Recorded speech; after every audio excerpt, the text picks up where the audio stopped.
it's going to be copy-paste. Books up, not good. Win total's a tick too low.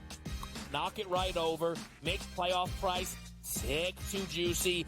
Bang it out. Postseason comes around on a tee. Knock their heads off. I don't think the Steelers organization just makes a move to make a move. They have to have, it's like being in the book. You have to know what you're going to move the line to. Game time decisions. Only on SportsGrid. Statement from Giants president John Mara. Joe Shane and Brian Daboll will continue in their respective roles with the organization. As disappointing as the results of the season have been, Steve Tisch and I remain confident in the process that Joe and Brian have implemented. The Giants, an absolute train wreck, and I love it. The early line. Only on SportsGrid.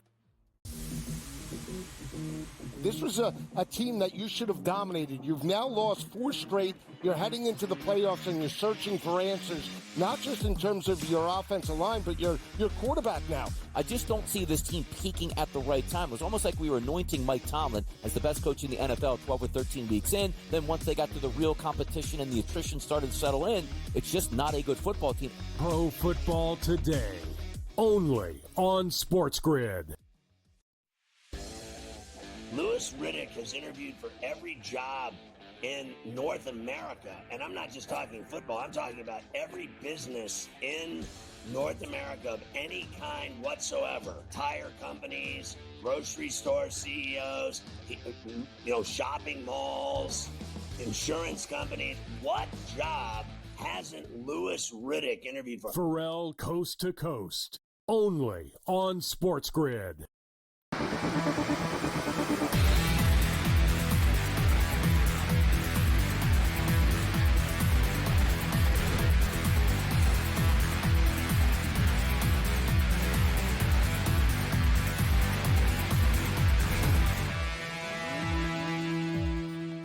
We welcome you back to In-Game Live Game Day. It's our college football playoff semifinal special on this Friday night in the heart of Texas at the Cotton Bowl.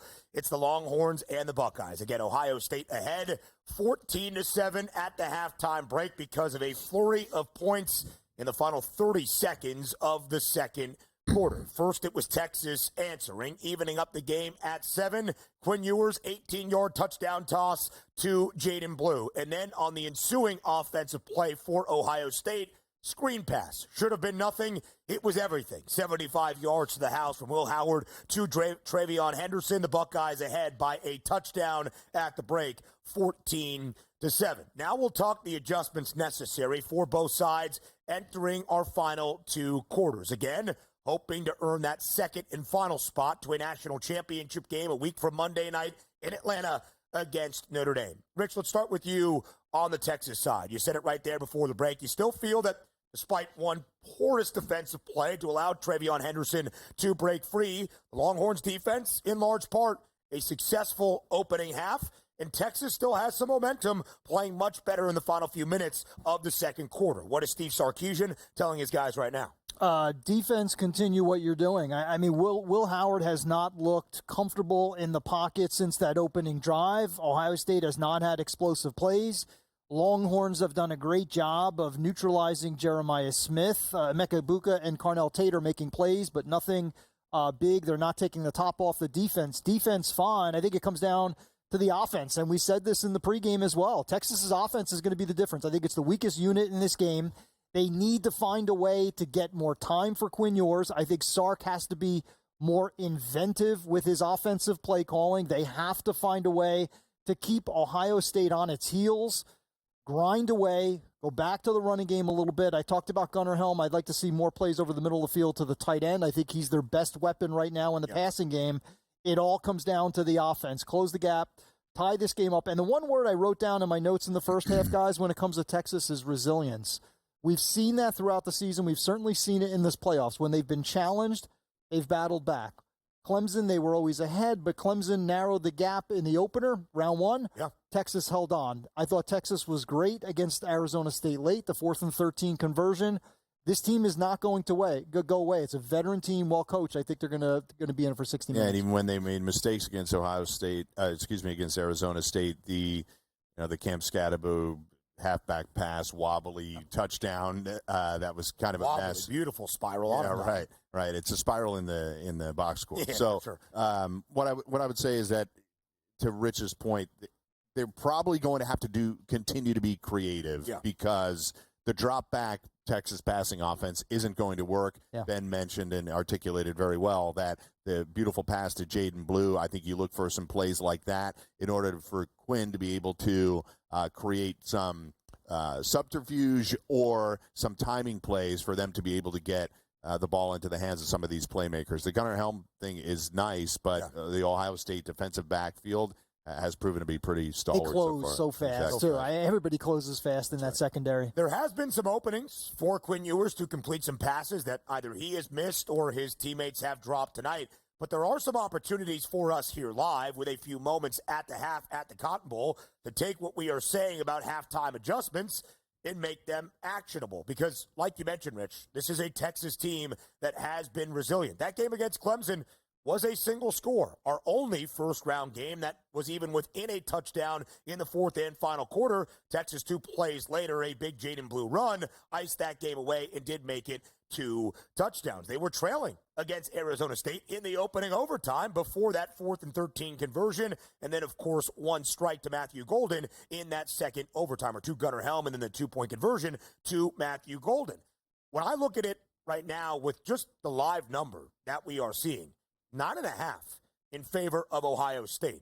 I can understand why the odds makers have it that large in favor of the Buckeyes. They are nearly covering, of course, up by a touchdown at the break. And Blue do get the football first to start this third quarter. But I never really thought this game was going to be outside of a touchdown margin. It was one of the reasons I was hesitant to lay 5.5 or even 6.5 with Ohio State. I think Texas can keep this game to within in a single score right now. I just bet the Longhorns plus 9.5. Yeah, I can't blame anybody for doing that. The Ohio State offense has been stagnant outside of the one play since halfway through the first quarter. So it's obviously a big explosive play, and they bring that to the field every time they play, Rich. But this Texas defense, the Ohio State defense certainly gets more pub than the Texas defense when comparing the two teams. But absent Ohio State, this is one of the best defenses in the country, and there's no reason to doubt that they can hold down even the best of offenses. Tennessee's got a terrific defense. Could not stop Ohio State. Yeah. Right. Oregon has a lot of defensive playmakers, better known for the offense, but that is a good defense in Eugene. Neither of those teams could keep Ohio State under 40. Texas right now is doing a much better job than anybody else has. I think that Texas defense has momentum. Yep. I think they're confident. I think they believe they can slow down Ohio State. I'm jumping ahead a little bit here, but I'm thinking in my head, you know what fan base is kind of liking this game? Notre Dame. Because they're looking at Ohio State. Ohio State for the first time looks mortal. Mm-hmm. Ohio State looks beatable.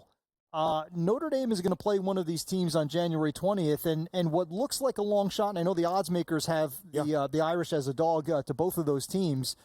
Now you're saying, we might be able to put a game plan out and hang with these guys for 60. The projected hypothetical matchups, the Irish a 3.5-point underdog if they were to face the Longhorns, more than a touchdown, 9.5, which I think is far too much in favor of Ohio State if they are to see Notre Dame a week from Monday in Atlanta in the national championship. So just to kind of echo some of your guys' points, Texas actually has more first downs than Ohio State at the half. The Longhorns do believe they can stay in this football game, and really the bookend offensively for Ohio State of that first half. A 10-play, 64-yard drive rather quickly on their opening offensive possession that we sat up here and said, hey, this is what the Buckeyes do. They start fast and impressively so far in the college football playoff, really quieted down for a majority of that first half until, of course, a 75-yard screen pass to Travion Henderson. So, Blue, we're kind of giving you the idea that although Ohio State answered in about 15 seconds, this game is tight and is going to be tight in the second half. So what are the Buckeyes trying to figure out right now at the break? I think they're going to want to get the ball back in the hands of their best playmakers. Jeremiah Smith is just that one screen pass for 3 yards. Ibuka, again, hadn't touched the ball in the last 20 minutes plus of the game. Beyond that, I think a little bit more consistency. Can they get back to where they were at the beginning of the game where Will Howard felt protected completely inside the pocket? Do they have to mix in runs more often? We did not see much out of Quinshon Judkins at all, really, in the last 15 minutes of that half. Travion Henderson has the explosive play, but it really had nothing to do with his ability to run the ball. It was a catch and run. Yeah, Travion Henderson, one big run, 22 yards in that opening half. Ohio State hasn't done much on the ground. Henderson is the leading rusher at the break for the Buckeyes, 23 yards in comparison to Quinshon Judkins, who is at 20. Their updated numbers at the half, 50.5 is that rushing yards prop for Henderson. Very close to what his pregame number was. 51.5 Blue, that number for Quinshon Judkins. When the odds makers first opened up Will Howard's passing yards prop here at the break, it was 303.5. It is now up by 5 yards from that, 308.5. Again, pregame number for Howard, 244 and a hook. He's got 200 in the opening half. A lot of that on the final play for Ohio State offensively, 75-yard screen pass to Travion Henderson. The odds makers almost expecting Ohio State up by a touchdown to be comfortable, to run the football. I still think they're going to be looking to throw because they understand the offense in large part was not great throughout that opening half and, of course, firmly in the second quarter. We're coming up on the break here, live on In-Game Live Game Day on SportsGrid. We will give you a few more thoughts before we get back to the start of the third quarter. That second half upcoming shortly at the Cotton Bowl in Dallas. Again, Buckeyes lead the Longhorns 14-7.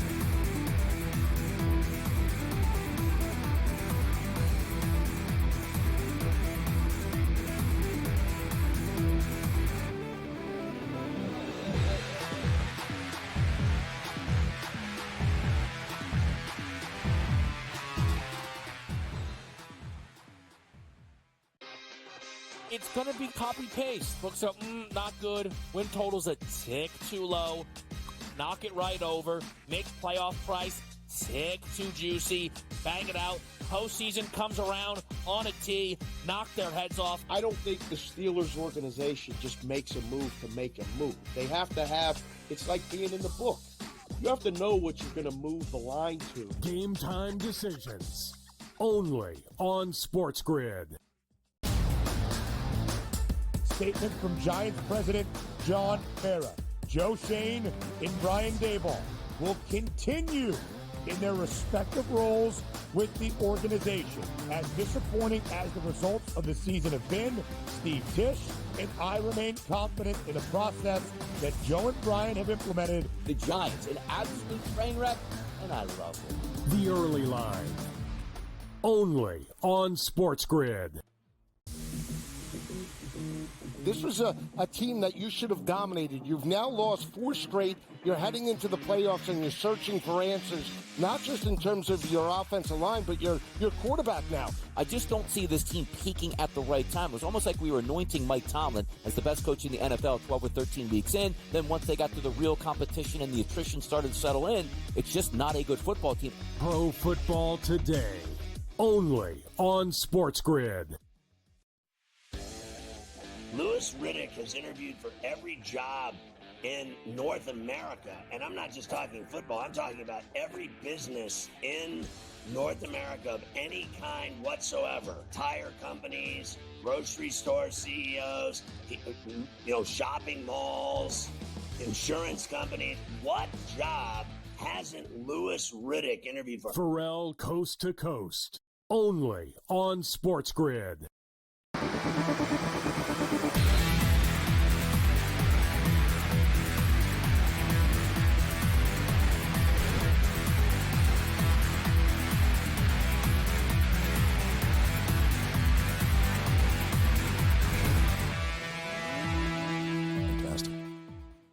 We are still at the half of the Cotton Bowl. Ohio State ahead 14-7 at the break in front of the Texas Longhorns, where things stand. Live numbers, 9.5 in favor of Ohio State here at the half. 45 and a hook is that updated total. Down by about a score from our closing number pregame of 51.5. And again, the Buckeyes, a pregame 5.5 point favorite. So, Rich, we heard from Blewitt about what he thinks the Buckeyes are saying in that locker room right now, led by Ryan Day. You talked about the momentum that Texas has still generated. Ohio State has some things to figure out here in the second half. What do you believe the plan of attack will be? I think we're thinking alike, Ben, because you're suggesting that Ohio State's going to go up top in the second half, and I agree. And I think they should. I think they learned their lesson in that Michigan game. Against Michigan, it was like, listen, we have to out Michigan. We have to become more physical. We have to ground and pound. We have to take care of this opponent between the tackles. That was not the case against Michigan. And then they came out and really flew high against Tennessee. They opened it up, and I think they need to continue to do that. I think just grinding it out and trying to milk clock in the second half would be a big mistake. You've got Will Howard. You've got all of those receivers. I think they need to make the most of that receiving core and that passing game. That, to me, is the recipe for Ohio State. I would not take my foot off the gas. I would go right up top. You talked about how Smith's been locked down in that first half. He's being blanketed, and they're doing an unbelievable job. It's difficult to obviously compare what he did against Oregon to what's happening tonight. There'll be some sort of water level that we'll get to with Smith, but if he ends the game with one catch for 3 yards, you'll know Texas has done an incredible job. And it's not just that Ohio State has gone completely in a different direction and Ibuka is wide open and Tate's wide open. Tate's having a nice night, obviously, in this first half. But this is not about Ohio State taking advantage of what they're not covering. Texas has done a great job all the way around. They've got Johnny Barrett on him, who is the Jim Thorpe Award winner for the best defensive back in the country, who we saw made play after play after play against Arizona State, which he has done all season long for that Texas secondary. As we were talking about Blewitt in the break, one grab for only 3 yards for Jeremiah Smith in the opening half. His season low came against Indiana in the second-to-last regular season game for the Buckeyes. Only 3 receptions for 34 yards. He had 5 grabs for 35 yards against Michigan and was hardly targeted in that second half against the Maize and Blue. Second half kickoff now underway at the Cotton Bowl. And again, the Buckeyes get the ball first here to start off the third quarter. We will see what that offensive game plan is out of Chip Kelly. Rich, when you think about what this first play might be, how aggressive is Ohio State going to look early and often in the third? I would look for Jeremiah Smith. That's what I would do. You just talked about the one reception. I would look for Jeremiah Smith. I would go up top, and I would get the ball in the hands of my best playmaker. Instead, it is looks like Emeka once again. Emeka Egbuka, which was the start of their opening half. 3 grabs for Egbuka on that opening drive that resulted in a touchdown. Play action fake.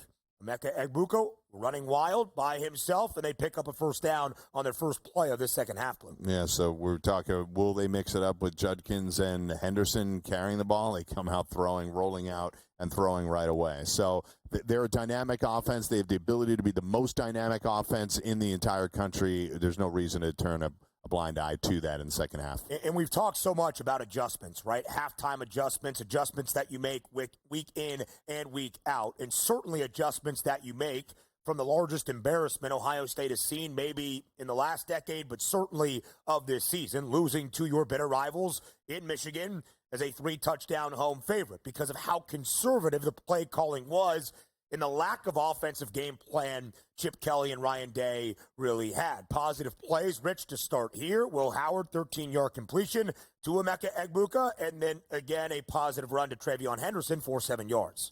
Yeah, mixing it up.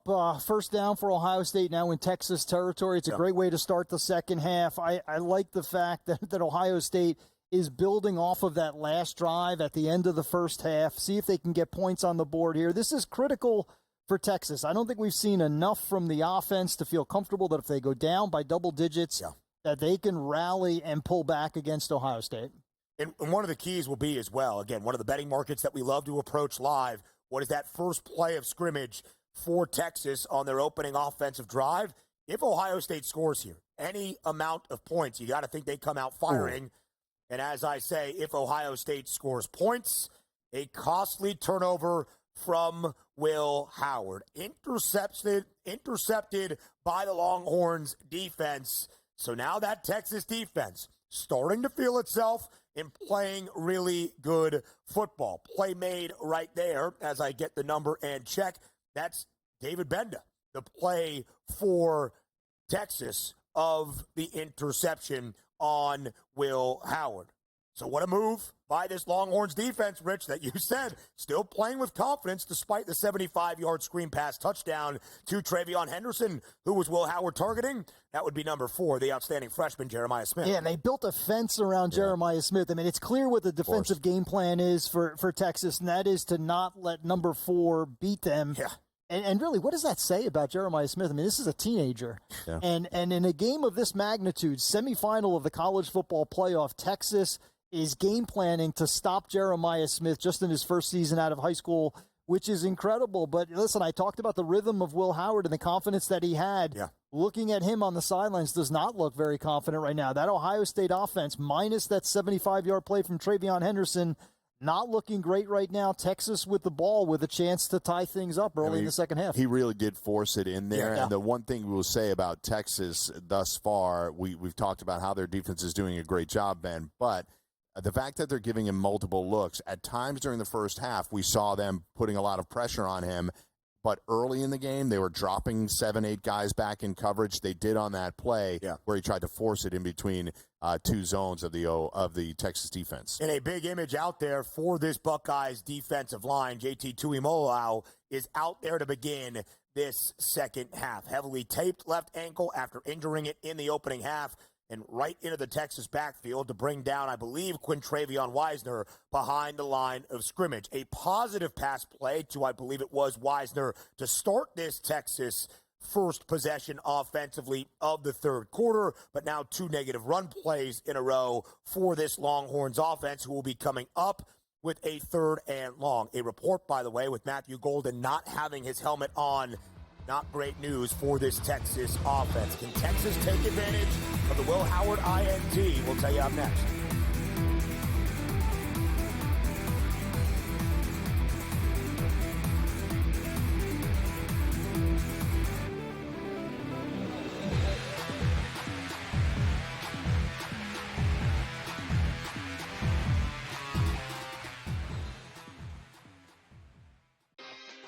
It's going to be copy-paste. Books up, not good. Win total's a tick too low. Knock it right over. Makes playoff price tick too juicy. Bang it out.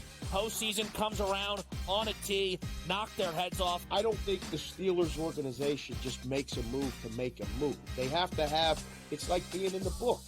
You have to know what you're going to move the line to. Game time decisions. Only on SportsGrid. Statement from Giants president John Mara. Joe Shane and Brian Daboll will continue in their respective roles with the organization. As disappointing as the results of the season have been, Steve Tisch and I remain confident in the process that Joe and Brian have implemented. The Giants, an absolute train wreck, and I love it. The early line. Only on SportsGrid. This was a team that you should have dominated. You've now lost 4 straight. You're heading into the playoffs and you're searching for answers, not just in terms of your offensive line, but your quarterback now. I just don't see this team peaking at the right time. It was almost like we were anointing Mike Tomlin as the best coach in the NFL 12 or 13 weeks in. Then once they got to the real competition and the attrition started to settle in, it's just not a good football team. Pro Football Today. Only on SportsGrid.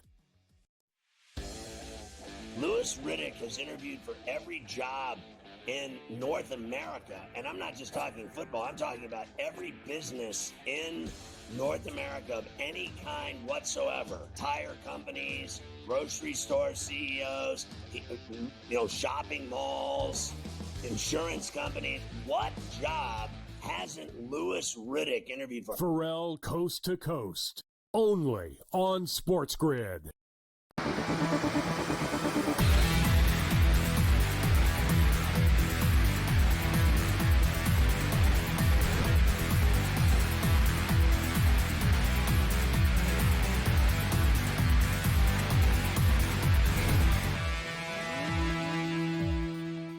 The Longhorns unable to take advantage of the Will Howard interception on the opening drive of this second half at the Cotton Bowl. It was the question we posed to all of you entering the commercial break. The answer, a resounding no. A big play to start. Double-digit yard completion from Quinn Ewers to his running back, Quintravion Wisner. But after that, the Ohio State defense bows up, as they often have throughout this night, and blew a big sign for Bucs backers and everybody here for Ohio State. JT Tuimoloau out there to start the second half. He was injured early in the opening half, was warming up on the sideline trying to return. I don't believe we saw him get any game action right before the break, but now here to start the second half, Tuimoloau is out there for Ohio State. Yeah, I think he dropped Wisner for a loss on that one play as well, so he's out there being just as athletic as he was pre-injury. So here's what I would say. This is a really important time in the game to see if Will Howard can bounce back. Do they have the confidence to allow Will Howard to just be who he is and instead of handing the ball off and trying to grind it out and go the way they went against Michigan that we've referenced so many times? So really important for him to be able to bounce back, really important for them to be able to have the confidence to call these plays for him and get the ball to Smith. Maybe not force it in like he tried to previously, but maybe get the ball out to Ibuka and Carnell Tate, as he was able to do successfully through parts of the first half. Yeah, really important for Texas to continue to make stops. I'll contend that if Texas goes down by double digits, that will be a really tall hill for them to climb. Team totals we talked about in the break, guys. Texas 16.5, Ohio State 24.5. I'm inclined to put some money on Texas over 16.5. Just your thoughts on team totals as we move into the third quarter. Yeah, 2 scores, right? That's all you would need for the Longhorns. Yeah. A field goal and a touchdown. We'll see if we even see an attempted field goal in this second half. Both kickers have had issues this year. Jaden Fielding and Texas's Bert Auburn, who had been there for 4 years in Austin, but of course benched tonight in favor of the lefty in Will Stone. Rich, to your point, I bet just the game overall here at 41.5, that updated over-under 3 touchdowns. That's all we need to get over 41.5, which, again, has dropped from that pregame closing number at 51 and a hook. And just to update the changes in the live spread, again, at the break, 9.5 in favor of Ohio State. The Buckeyes driving, but then Will Howard picked off by that Texas defense and David Benda. That number dipped below a touchdown. Now 7.5 the live number here as Ohio State takes the football back over after they are unable to really take advantage of that turnover. Yeah, look at Texas defense continuing to fly to the ball. And we can't take that one play before halftime out of it. But if you do, Mike, when you look at the numbers, I know you haven't crunched them, but what is the average yard per play for Ohio State outside of that one big 75-yard? I mean, we must be looking at 3-4 yards per play when you take that. It was 19 for 57 before that 75-yard play. There's 3 Between right the opening there, touchdown and that final touchdown, right? That was it? Correct. And everything is being kept in front of the Texas players. I think there's a lot of confidence, a lot of speed, a lot of veterans on that defense right now. They're coming to play still on the Ohio State side of the field. I think this is going to come down to a one-score game. Texas with the ball. Can Quinn Ewers drive them downfield and tie things up? 9:42 left to go in the third quarter. This is still a one-score game. It's exactly what we were looking for. Will Howard completing a pass to his tight end, Will Kazmarek. So now a 3rd and short deep in Ohio State territory, Blue, to see if the Buckeyes can pick this up and retain possession here. Yeah, certainly this is an important first down for them. I think they might just be pretty traditional here. I don't think they're going to. Yeah, I mean, it's. That's a terrible decision. There's Benda again with another big play, right? That's a terrible decision by Judkins. I mean, that's the kind of vision that you don't like to see out of your running back. A pitch play to Quinshon Judkins trying to pick up. If it was a full yard, great. If it was just about 1.5 feet, that was fine too. So they try to get to the perimeter for a speedy Texas defense that denies Quinshon Judkins. Could have cut up just to get that additional foot or two and probably get the line to gain. Instead, he tries to go outside, and David Benda makes a big play. If he just dove forward in the hole that they tried to open, he's got the first down. He tries to kick it outside, and on a 3rd and 1, they're punting it away. These punters, McGuire and Kern, we're talking about team MVPs right now. These guys are flipping the field as often as they can. Again, great big punts out of both these guys. Ben Stevens, as big a fan of punting as anybody I've ever met. So yet another good one there. So the Ohio State total just dipped below 24. So that means can they get 10 more points, or can Texas get up to 17, basically 10 more points? So we're looking at the exact same dynamic with this time. I'll still bet on Ohio State over Texas to get to that 10, but we talk collectively, we don't know if either coach is going to allow a kicker to step on the field to attempt the field. More in-game live next.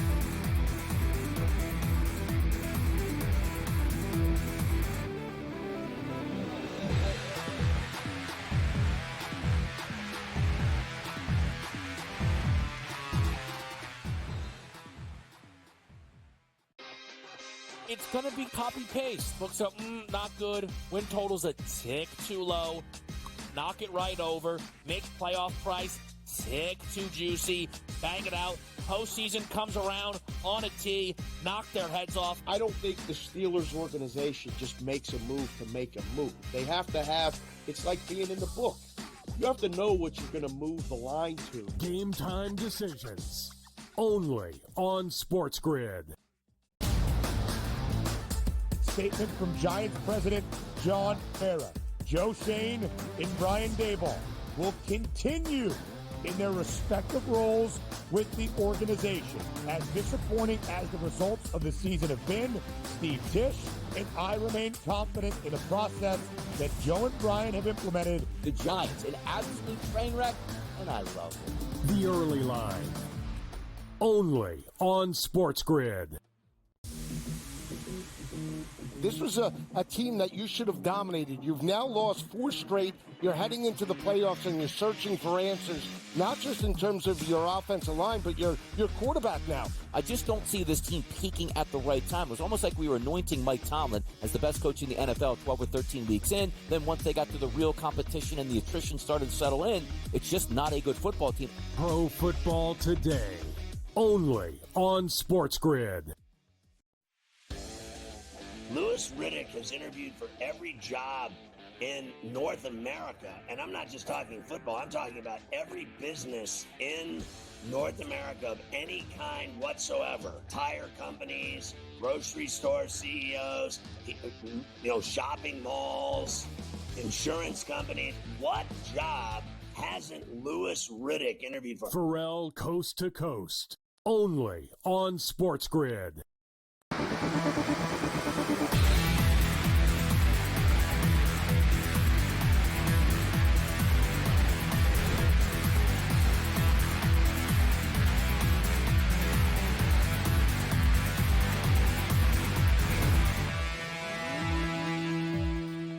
Ohio State punts the football back to Texas. The Longhorns now take over possession from their own 33-yard line, but not before a couple of whistles and some flags thrown on the field. About 8.5 minutes remain in this third quarter. Texas trying to get its way back into a football game, a false start against the Longhorns, 5 yards working back against Texas. So after the Longhorns get the stop of Ohio State for the Buckeyes to punt it back, we did see a little bit of movement in those live odds. Still, this spread is 7.5 in favor of Ohio State, but that total 39.5, Blue, it had dipped down by 2 points. And I thought you brought up a great point before the break that both team totals, 23.5 for Ohio State, 16.5 for Texas, would really just need 2 scores from either team, get you 10 points, a touchdown, and a field goal. So interestingly, I was waiting for that number to move because the Ohio State under at 24 got over minus 150, juiced heavily. Now it's flipped to 23.5,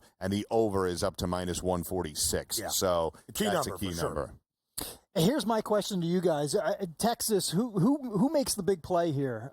Without Matthew Golden, I mean, who at running back or wide receiver, who can you count on right now to have that one chunk play, get it deep into Ohio State territory? Because they're not sustaining drives at this point. At all. Who do you count on? Is there a guy on that roster that you would say, he's my guy to have a chunk play? Rich, I think it's got to be Gunnar Helm, right? The tight end for Texas, who has really been non-existent a lot tonight for the Longhorns, who has been great throughout most of this year and often had emerged as Quinn Ewers' top target. 3rd and 10 now for the Longhorns, deep in their own territory from their own 33-yard line or so. You got to trust in Quinn Ewers, your veteran quarterback, to keep you in this football game.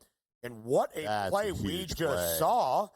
If, in fact, it was the play that we just saw, Quinn Ewers looked like he was being chased down by Cody Simon, the Ohio State defender, and as he was falling to the ground, somehow flipped the ball off to his running back Quintravion Wisner. Let's watch it here on the replay of the game broadcast. He got That it ball's out. And it does look as though he got the football out Nice somehow, catch, too. some Oh, way it to went flat. Wisner before his left knee did hit the turf. Yeah, that football is out. That will be a first down and a good chunk play. Quinn Ewers, some heroics there, Rich, to keep this drive alive for this Texas offense. And some athleticism, which we don't normally talk about Quinn Ewers. He's not a bad athlete, but you don't really count on his legs. He's falling to the turf, flips it to Wisner, and if this stands, and it looks like it will, that's a huge play on third down for the Texas offense. It was a nice catch and run by Wisner, too. Yeah. I mean, the ball might be touching a finger, but he Yeah. doesn't have possession of it. That's a first down and a huge play for Texas right there. So they gave him the play, and they moved forward. So he's gotten the ball to 1, 2, 3, 4, 5, 6, 7, 8 different wide receivers. 8 pass catchers on the night. Yeah. Only DeAndre Moore has more than 2 catches on the night, 3 for 29. Golden, we know, is out. But nobody else has really been any kind of and Gunnar Helm's got no stats been. Yeah, and ironically, for the second half so far for Texas on each of their 2 offensive possessions, the 3 completed passes from Quinn Ewers to the other Quintravion Wisner, out of the backfield. Texas has to, of course, stay aggressive. Quinn Ewers is going to throw it to another running back, as Texas able to pick up a chunk of yardage. But now we're already midway through this third quarter. The Longhorns have at times tonight, Rich, got into Ohio State territory. Only 1 possession into the Buckeyes' red zone, and it led to the 18-yard touchdown toss to Jaden Blue. They actually ruled that a backwards lateral, so it will go down as a run for Jaden Blue, I do believe, at least based on the official box score. So Texas needs to be able to use the yardage they have gained and some first downs picked up and obviously pay it off with some points. Yeah, points are huge right now. I don't know how many times they're going to get into Ohio State territory in the second half. At least a field goal right now. I have These guys flat such ball. It's confidence in both of these defenses. We just saw a great play by Ohio State, but even Texas right now, Texas's defense is flying to the ball. I have confidence in Texas's defense. If they can chip away, if they can make this 14-10, 14-14, we've got a real ball game in the fourth quarter. And it is incredibly important, I would say, for Texas to keep this game to a single score. 21-7, could there be a backdoor cover out there for especially our live number at the half that I bet plus 9.5 with the Longhorns for sure. But to win this football game outright, Texas has to keep this game within the margin we are seeing here. And on third and short, they call on Quintravion Wisner on the ground. He bullies his way forward for a first down. So again, Blue, the Longhorns in plus territory. Yep. It is important here for them to continue to move quickly, and that's exactly what Texas seems to be doing. Yeah, this is sort of the best sustained drive. This is really the best sustained drive since their lone scoring drive in the first half. So they're picking up multiple first downs here. Obviously, that creative play by Ewers might be a little bit of a spark play for this team that they needed to pick up what was a certain punt. Ewers and Wisner combining, obviously, on a huge catch and run. Yeah, and listen, the longer you can keep the Ohio State defense on the field, the more gas they potentially get in this game. We're getting into the second half. I think this is great for both the for the Texas offense and the Texas defense. Nice play by Wisner again. And you can see the recipe there. They're targeting the backs out of the backfield because they credited that as a backward lateral to Jaden Blue. But even if you wanted to include it, all 5 completions for Quinn Ewers in this second half. He did have 1 to DeAndre Moore, but 5 of the 6 to his running backs, 4 of the 5 to Quintravion Wisner. They've been able to find something. I think it's been difficult, though, Rich, for Texas to stack up positive play after positive play, namely because every time they do, Caleb Downs is in there making an outstanding defensive effort. Well, very difficult also to stretch the field. I haven't seen any big plays, even any attempts downfield. So once we get deeper into the red zone, guys, once we get inside the 20, it's going to get exponentially tougher because right now there does not appear to be a big play threat, a deep threat in the passing game for Texas. Everything is 4, 5, 6 yards at a pop, which is great, but at some point in the red zone, I think it could get a little bit difficult for the Texas offense. 9 plays on this drive for 38 yards and churning up nearly 5 minutes. It's a difficult way to try to beat Ohio State, but I think you just take what you can get and try to keep the ball off the turf and out of their hands. The longest completion time, of course, will go down as the 75-yard screen pass to Travion Henderson. I would love to know if we had the analytical numbers available, what the longest air yardage would be, because I don't know if it's more than 20 yards. Maybe that first pass to Matthew Golden, his only reception of the game before he exited due to They just showed him warming up on the sidelines, by the way. Was he warming up or just jogging down the sideline to get a better view as Texas is at the 25-yard line? Oh, goodness, that was almost cannot afford a mistake right now. Hey, we might learn pretty soon what we can get from Will Stone, too. We have no history, really, of Will Stone, the Texas kicker, Bert Auburn, longtime kicker Will Stone, warmed up with the first-team snapper before this game. This was not an injury situation. When it comes to Auburn, it was a choice by Sark, and we might learn if, in fact, he can be counted on in this game. And it is 3rd and 7 right now for Texas. 3:19 remaining in the third quarter. Texas officially at Ohio State's 26-yard line. If they are unable to convert here or even move the football any further, that's not going to be an issue anymore. And again, a similar play to what Texas scored on in the opening half, which is what they score on here with just over 3 minutes remaining in this third quarter. Jaden Blue out of the backfield. A 26-yard touchdown toss from Ewers to Blue.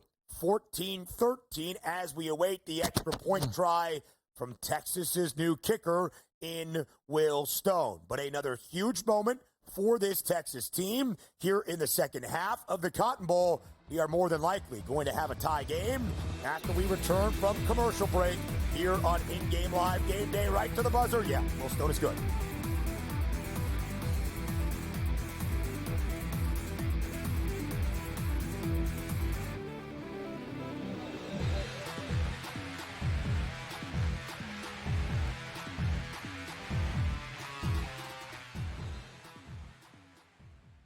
So my team didn't win this weekend, but I still did with this app that's taking over the game. Sports Millions Pick'em lets you make quick and easy predictions. Pick your favorite players, go higher or lower, and you can still win big even if your team loses. Plus, the multiplier is insane. With just a few picks, you can win big money.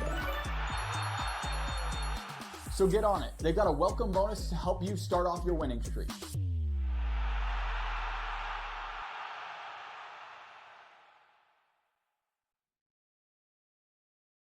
Anyone that's been to a sporting event, the atmosphere before a game, I think Game Time Decisions has that same exact atmosphere.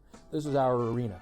This is what we do. There is going to be an energy to Game Time Decisions that you will feel night in and night out. The excitement you get when you lock your bets in, when you're figuring out what you want to do, we can zone in on the biggest games each night. I want this to be the place that people come to before the games start so they feel as ready as possible to lock in their cards. We are going to hit every single one of those markets that you need to know about. We're going to go through every single thing, and I've got a great team behind me that's going to help me get the job done. There is not going to be a better place, I promise you, than Game Time Decisions to get that new information, react to it, and be able to then bet accordingly. We will have everything at our disposal, and we will use that to our advantage.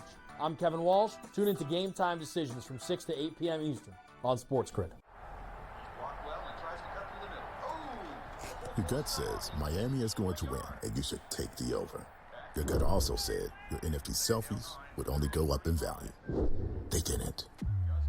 But your head is on SportsGrid and knows the QB is in concussion protocol. The backup has a 45 QBR against the zone coverage. The New York D has the most sacks in the league. So yeah, trust your head. It's smarter to be on SportsGrid. The two guys that can do it all. Too much electricity this morning. This is a good time. We're having a lot of fun. I had to do a triple take. Ka-ching! Why?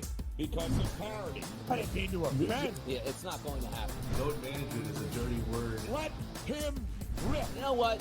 Circumstances provide the results. What? How do you do this once? Oh, Donnie, you got such a good show there. A network that is booming. The Early Line, only on SportsGrid.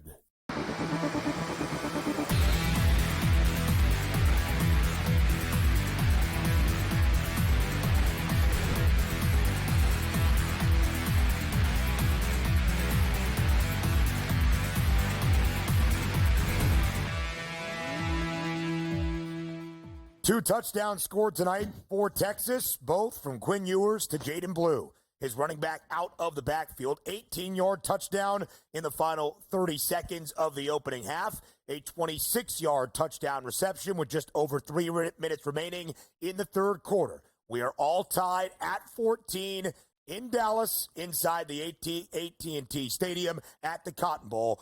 14 all between Ohio State and Texas. And, guys, this is the lowest live spread we have seen tonight. It is under now what the pregame number was in favor of Ohio State at 5.5.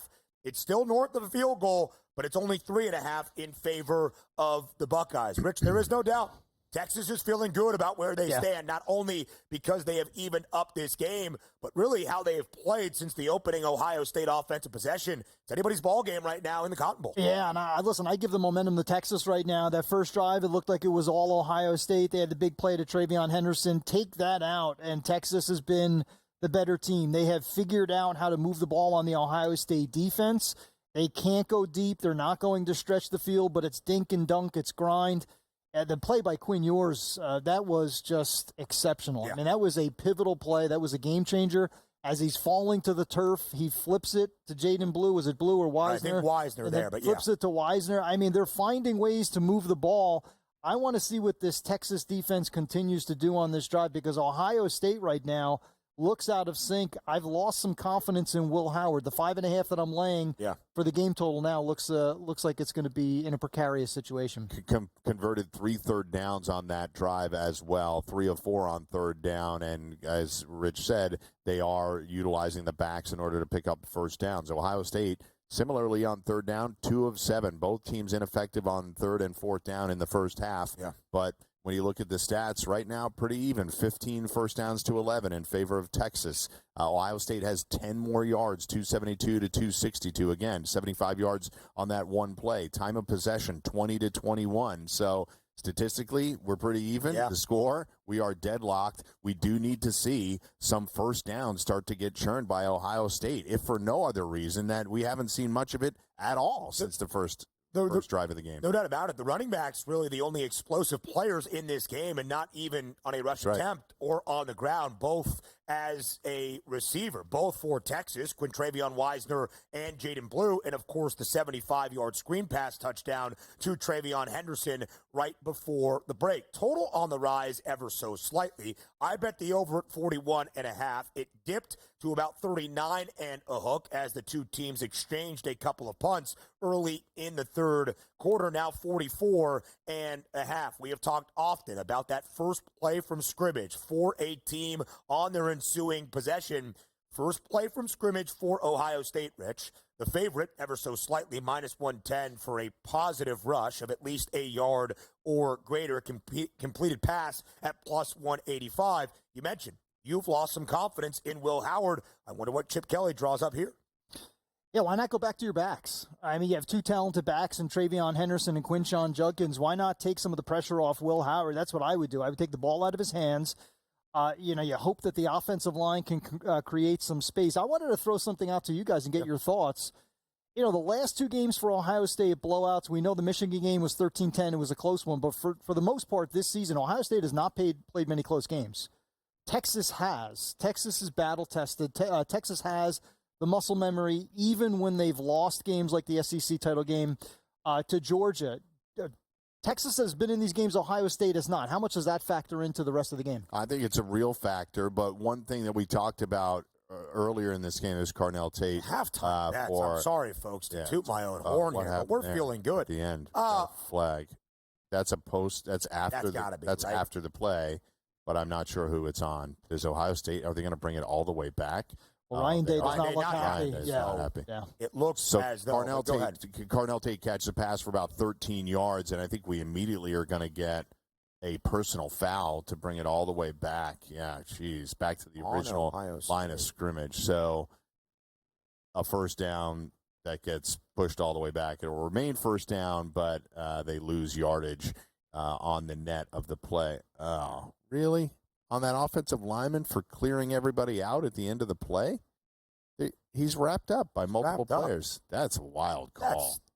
That is a wild call. That's what you train your O lineman to do. Exactly right.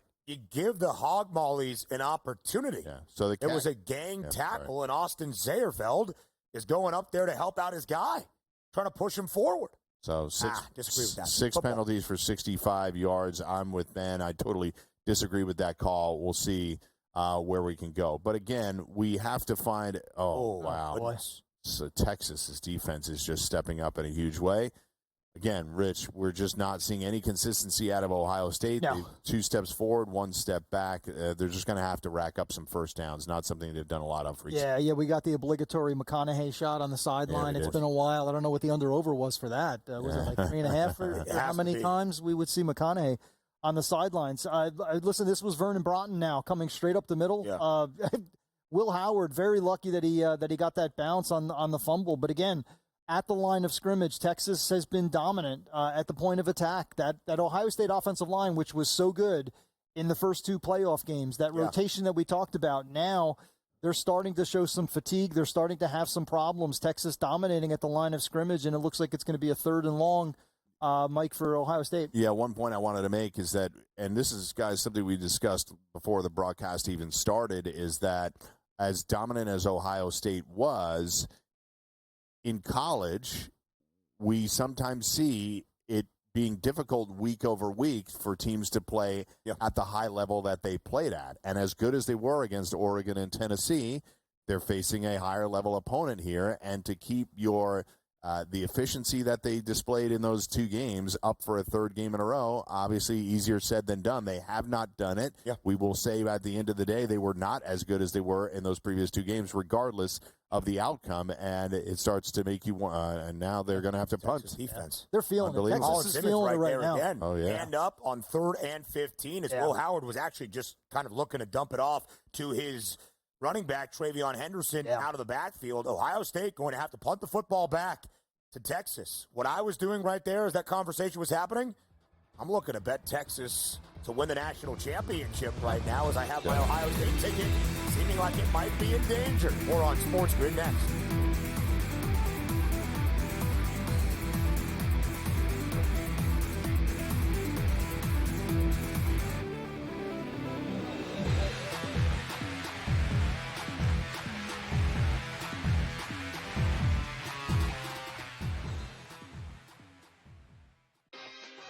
It's going to be copy-paste. Books up, not good. Win total's a tick too low.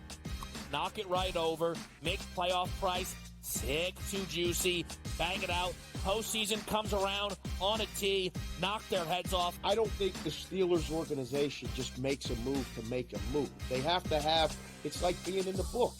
You have to know what you're going to move the line to. Game time decisions. Only on SportsGrid. Statement from Giants president John Mara. Joe Shane and Brian Daboll will continue in their respective roles with the organization. As disappointing as the results of the season have been, Steve Tisch and I remain confident in the process that Joe and Brian have implemented. The Giants, an absolute train wreck, and I love it. The early line. Only on SportsGrid.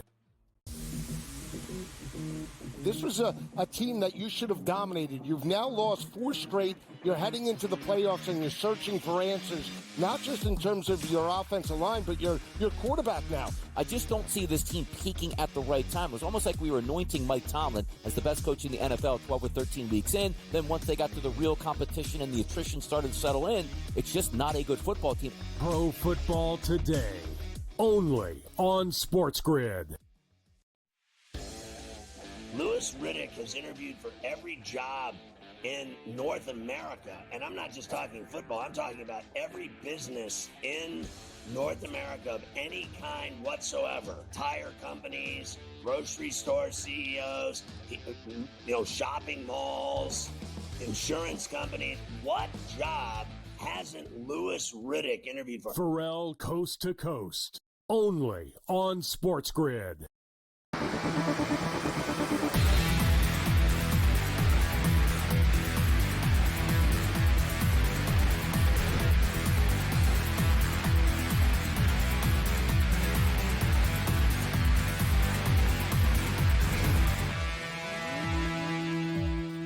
The number 4 is up, as the 4s are up, and we are on to the fourth quarter at the Cotton Bowl in a tied football game once more. 14 all between Texas and Ohio State for our second of 2 spots in a national championship game in Atlanta next Monday night against Notre Dame. Yesterday, we were also tied entering the fourth quarter. What more could you want in the first ever 12-team college football playoff?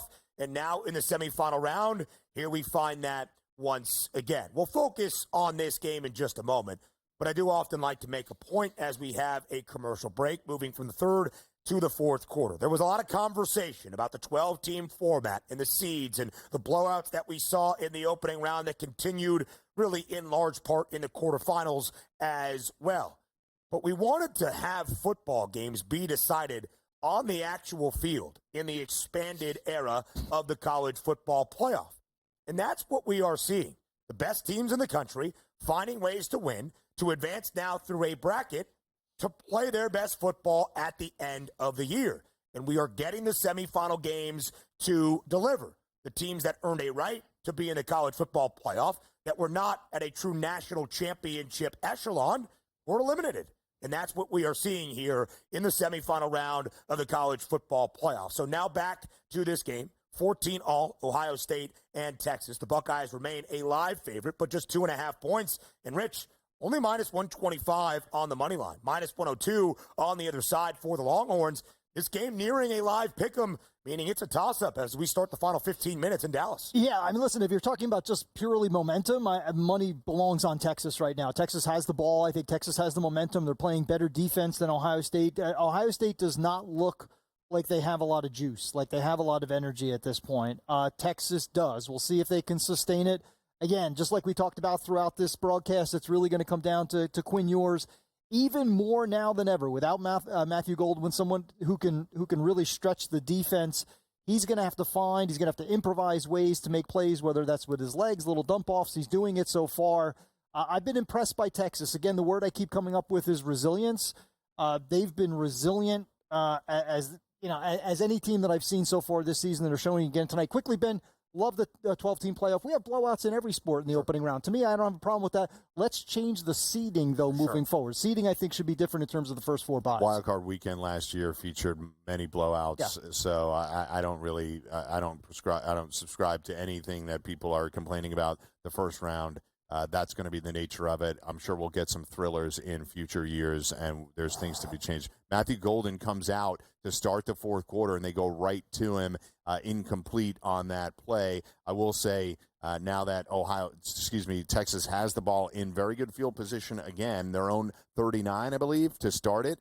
Ohio State's last 8 drives, 6 punts, an interception, and the 1-play touchdown drive. Wow. Yeah. Wow.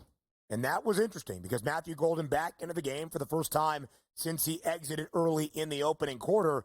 They tried to get it to him. He had a little bit of space that was closed quickly by Davison Igbinosun, who is that Ohio State secondary member, but not a great throw from Quinn Ewers, a little bit lofty in terms of the air. So a Texas punt back to Ohio State. The Buckeyes now in possession early on here in the fourth quarter, and that line has remained at 2.5. But Blue, if you want to back the Buckeyes under a field goal right now, it's minus 132 in terms of the juice you have to pay, now up to minus 158 on the money line. Yeah, but you have to wonder where they're at offensively. I just mentioned the 6 punts, the interception, the 1-play touchdown drive. Howard's numbers, 17 of 24 for 237, and a touchdown look okay, but as we keep hammering home, it was 1 play, was a 75-yard screen and run by Travion Henderson. They have done nothing to get the ball. They've been at least ineffective in getting the ball to their best player, Jeremiah Smith. 1 catch for 3 yards. That happened in real time. That happened 90 minutes ago. And, of course,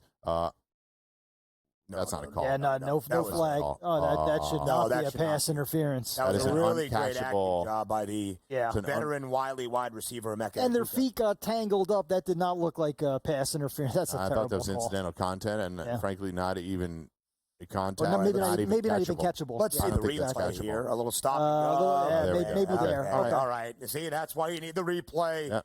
Not so much when the ball got close to Egbuka, but again, earlier in the play, a grab there from the Texas defender. It results in 15 yards and a first down for Ohio State. Little breathing room Because they were deep in their own territory, still in their own territory, but at their own 27-yard line, and still trusting Will Howard to throw the football. And that Texas defense is answering and still flying around. Plenty more on In-Game Live Game Day next on SportsGrid.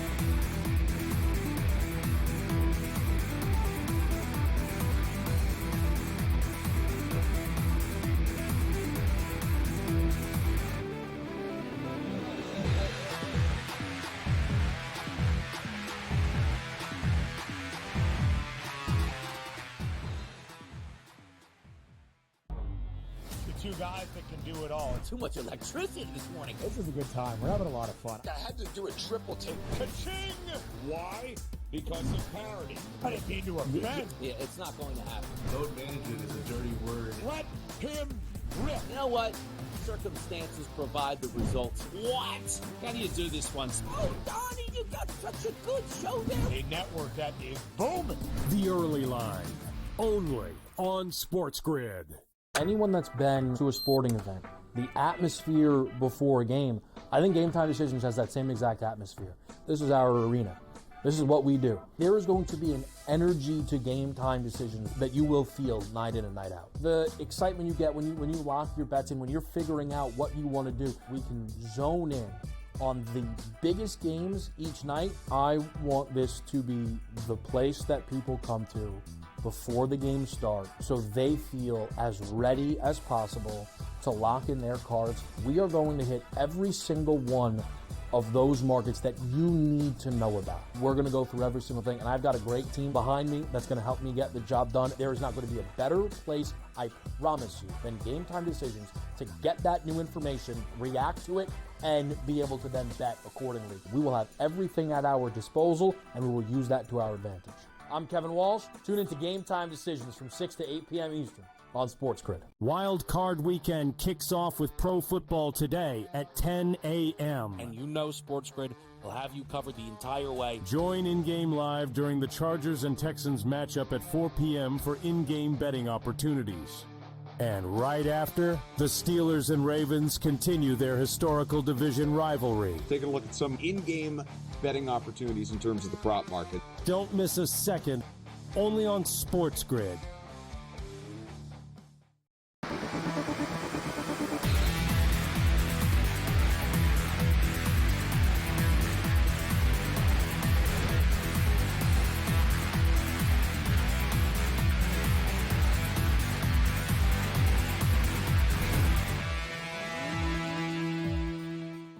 Live right here on In-Game Live Game Day into the fourth quarter of the Cotton Bowl, our second of two college football playoff semifinals. A big pass play, from Will Howard to Carnell Tate, now Ohio State's leading receiver tonight in Texas. 18 yards, picked up a first down, and with that new set of downs, Ohio State took a shot targeting Emeka Egbuka, and it was incomplete and nearly intercepted by the Thorpe Award winner in Jahdae Barron. So here we are, 12 minutes, 26 seconds remaining in this fourth and final quarter, still tied at 14 apiece. As we welcome you back from the commercial break, Rich Cirminiello, Mike Blewitt, and Ben Stevens. Live line, 3.5 in favor of the Buckeyes. But if you want the additional hook on the field goal to back the underdog in the Longhorns, you're going to need to pay for it, minus 156 in terms of the juice. Just to win this game outright in advance to a national championship, minus 205, that money line number on Ohio State. And then Blewitt, 38.5 is that live total. The under has the hefty juice as the defense is really winning the day so far in the second half. Yeah, no doubt.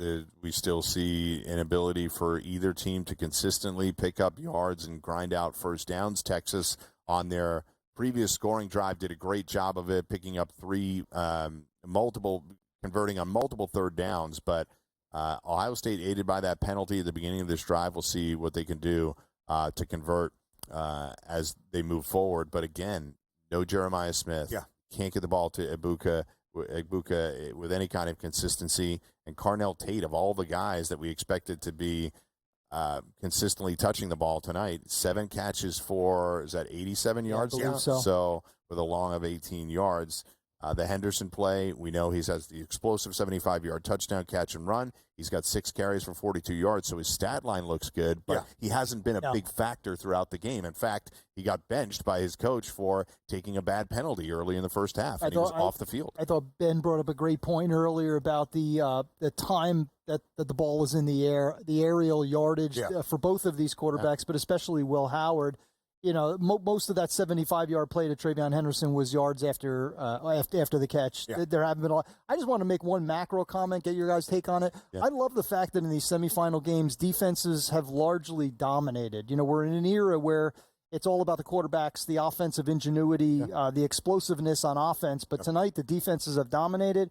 Last night, we saw Notre Dame's defense. Abdul Carter for Penn State had a phenomenal game. That will impact his draft status. So I love the fact that defense still matters when we're talking about championship caliber football. And I think you're seeing a lot of defensive stars on the field tonight that will play on Sunday at the next level. JT Tuimoloau, multiple sacks tonight. You're seeing Jack Sawyer, Cody Simon wreak havoc. These guys that have been in Columbus for a very long time, and in a few drafts from now, Colin Simmons is going to be there as well, the outstanding freshman D lineman for the Longhorns. And really, we haven't seen wide receivers do all that much on either side. Carnell Tate, as you guys mentioned, has been that main guy for Will Howard. Really, after the opening offensive possession, it's been the running backs out of the backfield getting heavily involved in the passing attack. A first down picked up right there by Quinshon Judkins. It will be interesting to see the split between Judkins and Travion Henderson here in the fourth quarter.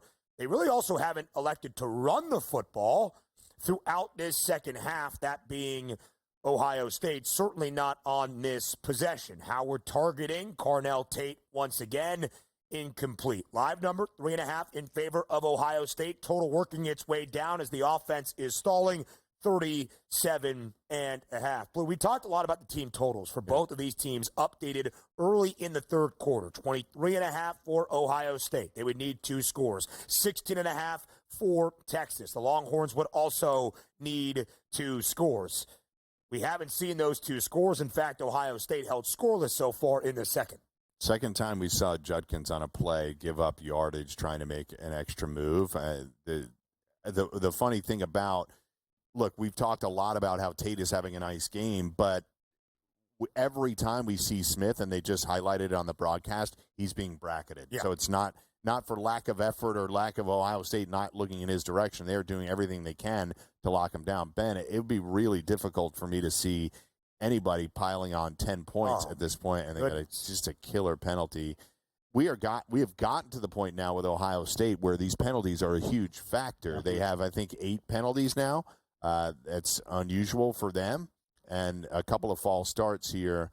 We've seen personal fouls in a couple of instances, even though we didn't like the one call. It is what it is. But, again, we're going to be in a situation, even if Ohio State picks up yards here, they're probably out of field goal range. And, by the way, what is even the field goal range for either of these kickers? Is there any field goal range at all that either coaches are comfortable with? We've talked about Jaden Fielding already for Ohio State, inconsistent this year. Now at 41, looking at a 58-yarder with no yardage here on 3rd and 9. So they've got to get much closer to being field goal range. Big play here for Ohio State. Down. 3rd and long, and Will Howard targets G. Scott, his tight end, who is fighting like all get out to pick up that first down, unable to get to the marker, but did pick up some yardage there to get inside Texas's 35-yard line. I do not know if Jaden Fielding has that leg, but would this allow then Ryan Day, often conservative in approach at times, I feel, going for it on 4th down? If this is 4th and 3, does Ohio State's offense stay out there in plus territory? It looks as that is the case. A critical moment here with about 10 minutes remaining at the Cotton Bowl in regulation, ticking under it. You would assume a pass. Who do you think Will Howard goes to? I would say one of the backs at this point. I would dump it off to one of the backs. Did we get a penalty or a timeout? Yeah, okay. Timeout, so we'll have a little more time to talk about it. I would think about a dump off.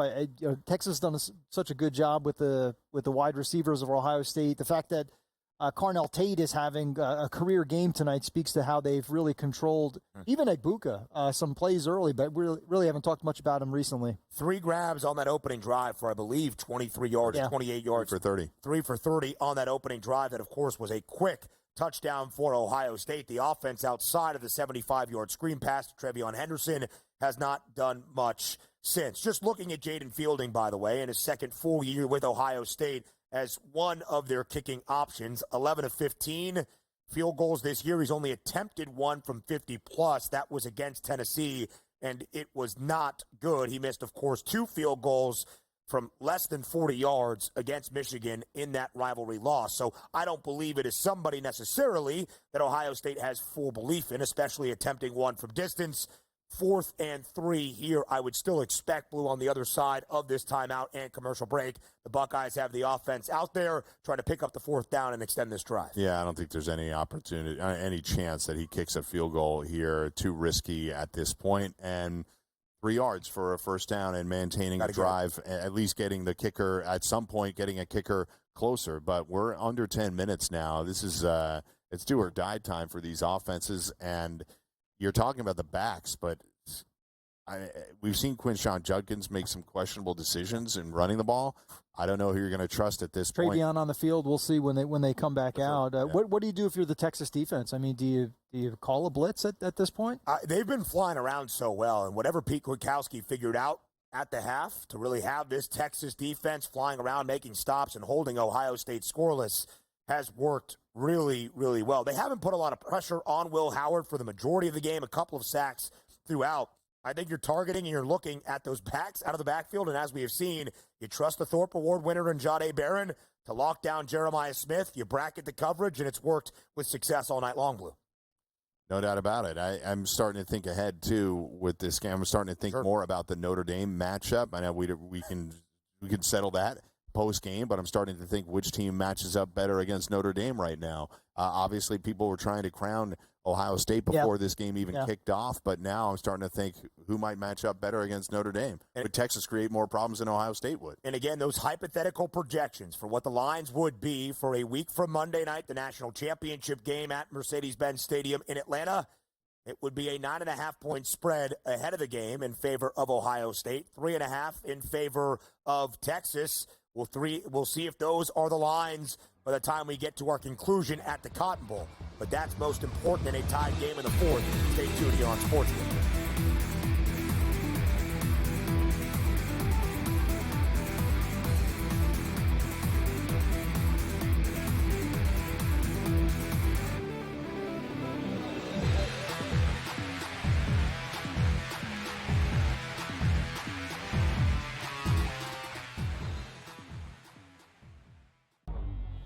Two guys that can do it all. Too much electricity this morning. This is a good time. We're having a lot of fun. I had to do a triple take. Ka-ching!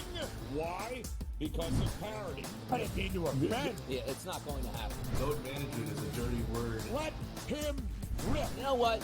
Circumstances provide the results. What? How do you do this one? Oh, Donnie, you got such a good show there. A network that is booming. The Early Line, only on SportsGrid. Anyone that's been to a sporting event, the atmosphere before a game, I think Game Time Decisions has that same exact atmosphere. This is our arena.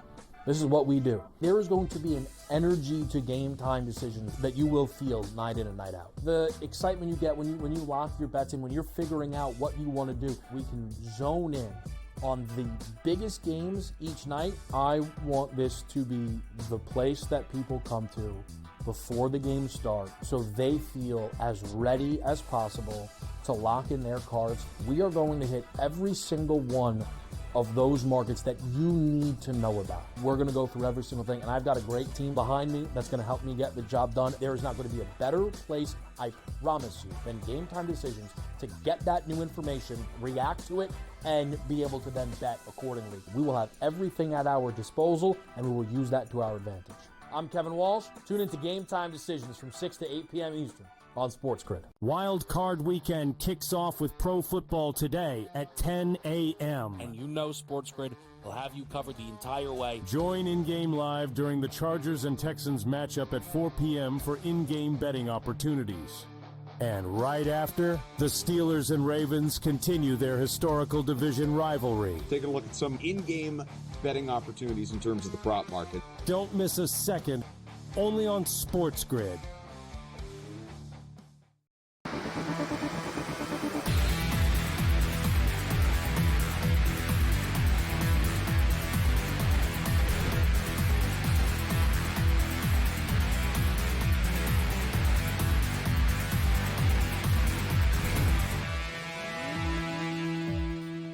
Another critical juncture in the fourth quarter for a spot in the national championship game on 4th and short from Texas's 34-yard line. Ohio State goes, and they call on the quarterback, Will Howard, basically a QB power, that he picks up the first down. And then for my best bet, with only green grass ahead, I was hoping for even more. Stumbles to the turf, but Ohio State now has it. Goal to go inside the Longhorns' 1-yard line, and it's no longer goal to go. It's a touchdown for Ohio State for the second time tonight on the ground. Quinshon Judkins puts Ohio State ahead. 20-14, the lead for the Buckeyes, awaiting that Jaden Fielding extra point.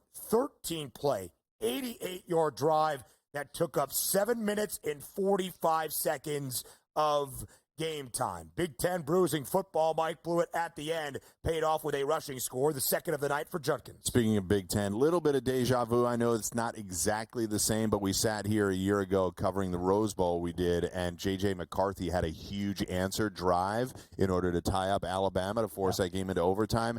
That drive reminded me a little bit of that. Obviously, this one is to take the lead, but when the offense wasn't going well for Michigan last year, the offense not going well for Ohio State for the last 2.5 quarters, they answer with a huge 88-yard sustained drive. Aid of a penalty here, but they use everything in their bag of tricks. And Will Howard running, I cannot believe he tripped on you, Ben, but I cannot believe he tripped. Listen, as we have learned, though, bets we do not cancel until we see the conclusion. So maybe Chip Kelly now calling his quarterback's number as they are going to try to ice away this game late in the fourth quarter. Have him plow right into the middle. What's the number out right now? He's got 2 yards. 2 yards. We are 20% of the way there, which we were in the first quarter, but we're back to 20%. We haven't lost ground over the last. That's always one of the things that I'm hesitant about betting, a quarterback's rushing yards prop, especially when it's minimal and he's not a Jalen Milroe or somebody utilized exclusively, not exclusively for Milroe, but guys like that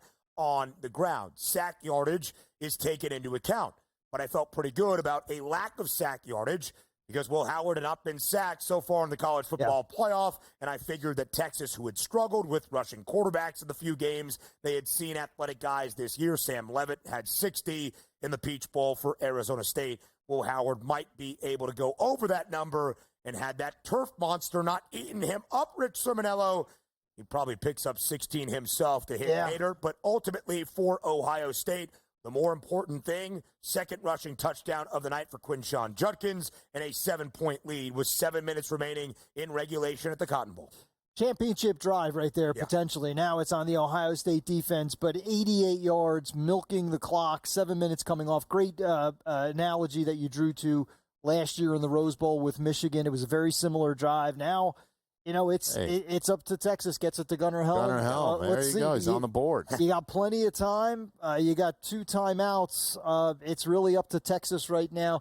They have shown this ability. They did it against Arizona State last week in Atlanta. For sure. This is a similar type of a moment, better opponent, but it's time for Texas to drive. They got a first down. And they do. Jaden Blue picks it up for Texas. Tackling than that. 6.5 minutes remaining here as the Longhorns are trying to answer, but with how good both defenses have been throughout this game, you're not sure how many more opportunities the Longhorns are going to have. Now under 6.5 minutes remaining in this fourth and final quarter at the Cotton Bowl in Dallas. Can the Longhorns rally as they did? And, Rich, I think it's a really great point you highlight there. There's been questions about Quinn Ewers, right, and his ability at times this year, slightly disappointing. Gunnar, let's not do anything silly there to draw another yellow penalty. How they got it. Good grief. What are you doing? I mean, listen, it's terrible, but do you throw a flag in a game of this magnitude? Do you throw the flag? I hate the flag, but what is he doing? Yeah, I mean, Rich, it's so unfortunate, right? Because Gunnar Helm just stiff-armed an Ohio State defender after a huge pickup as Quinn Ewers has now all of a sudden found his tight end again on the field. And if you stare at a defender and directly point at him, it's letter of the law, unsportsmanlike conduct. Now, both teams with a couple of unsportsmanlike conduct penalties that will move them back when they were pretty close to the scoring area. It was Gunnar Helm stiff-arming Caleb Downs and then an elongated point It's unfortunate, right? Yeah. In the scenario, in the situation. Might not a matter. pretty easy one for the referee to call. And Matthew Golden back healthy in the football game. What a difference. This is 3 or 4 plays. They're inside the 10, 15-yard line. Yeah. And we're getting close, by the way, to threatening some team total overs. Yeah. And that live over that I bet at 41.5. And certainly some of those numbers we saw at its lowest point throughout the game, 34.5, 37.5, sub 40 as well. Interesting, the 2 runs on this drive, Rich, to Jaden Blue and not Quintravion Wisner, who has been their main back on the ground. But Jaden Blue, of course, the 2 receiving touchdowns tonight. Yeah, he's going to have to go back up top right now. I would look for Helm again. I mean, Helm is a playmaker. I think if you can get him in space, if you can get him into a seam, as good as the Ohio State linebackers are, not their trademark to be coverage linebackers. They're more edge rushers or pass rushers. As outside linebackers, I would get the ball in Gunnar Helm's hand. He was the star in Atlanta.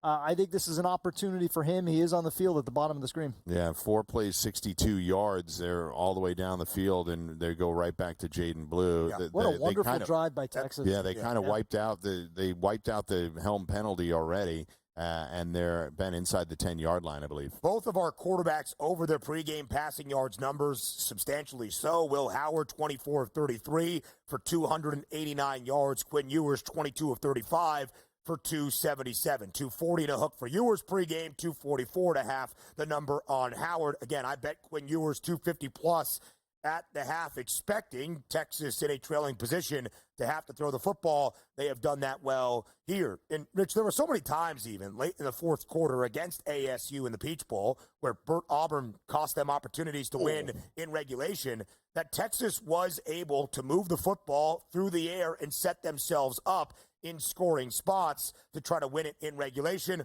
Ultimately, they do so in overtime. Yep. Another costly penalty against Ohio State.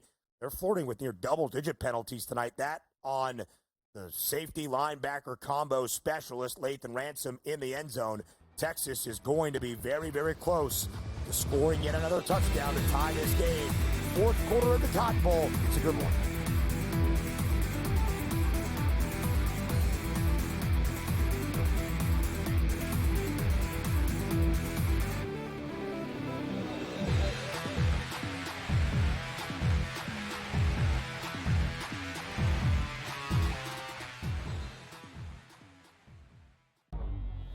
Two guys that can do it all. Too much electricity this morning. This is a good time. We're having a lot of fun. I had to do a triple take. Ka-ching!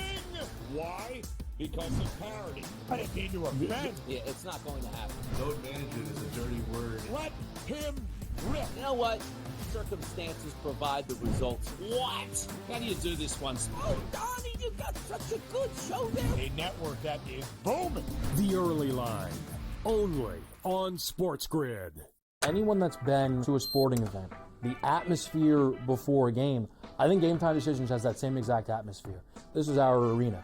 This is what we do. There is going to be an energy to Game Time Decisions that you will feel night in and night out. The excitement you get when you lock your bets in, when you're figuring out what you want to do, we can zone in on the biggest games each night. I want this to be the place that people come to before the game starts so they feel as ready as possible to lock in their cards. We are going to hit every single one of those markets that you need to know about. We're going to go through every single thing, and I've got a great team behind me that's going to help me get the job done. There is not going to be a better place, I promise you, than Game Time Decisions to get that new information, react to it, and be able to then bet accordingly. We will have everything at our disposal, and we will use that to our advantage. I'm Kevin Walsh. Tune into Game Time Decisions from 6 to 8 p.m. Eastern on SportsGrid. Wild Card Weekend kicks off with pro football today at 10 a.m. And you know SportsGrid will have you covered the entire way. Join in-game live during the Chargers and Texans matchup at 4 p.m. for in-game betting opportunities. And right after, the Steelers and Ravens continue their historical division rivalry. Taking a look at some in-game betting opportunities in terms of the prop market. Don't miss a second, only on SportsGrid.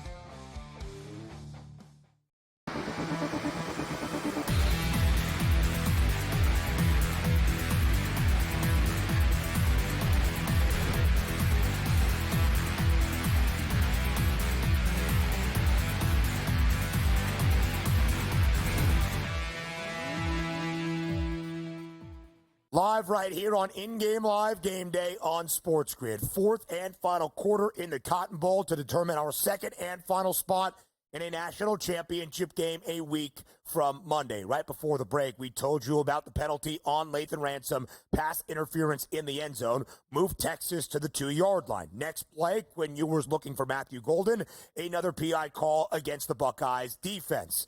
But since that point, Texas has been stifled. So as we are now live, it is 4th and goal from the 8-yard line.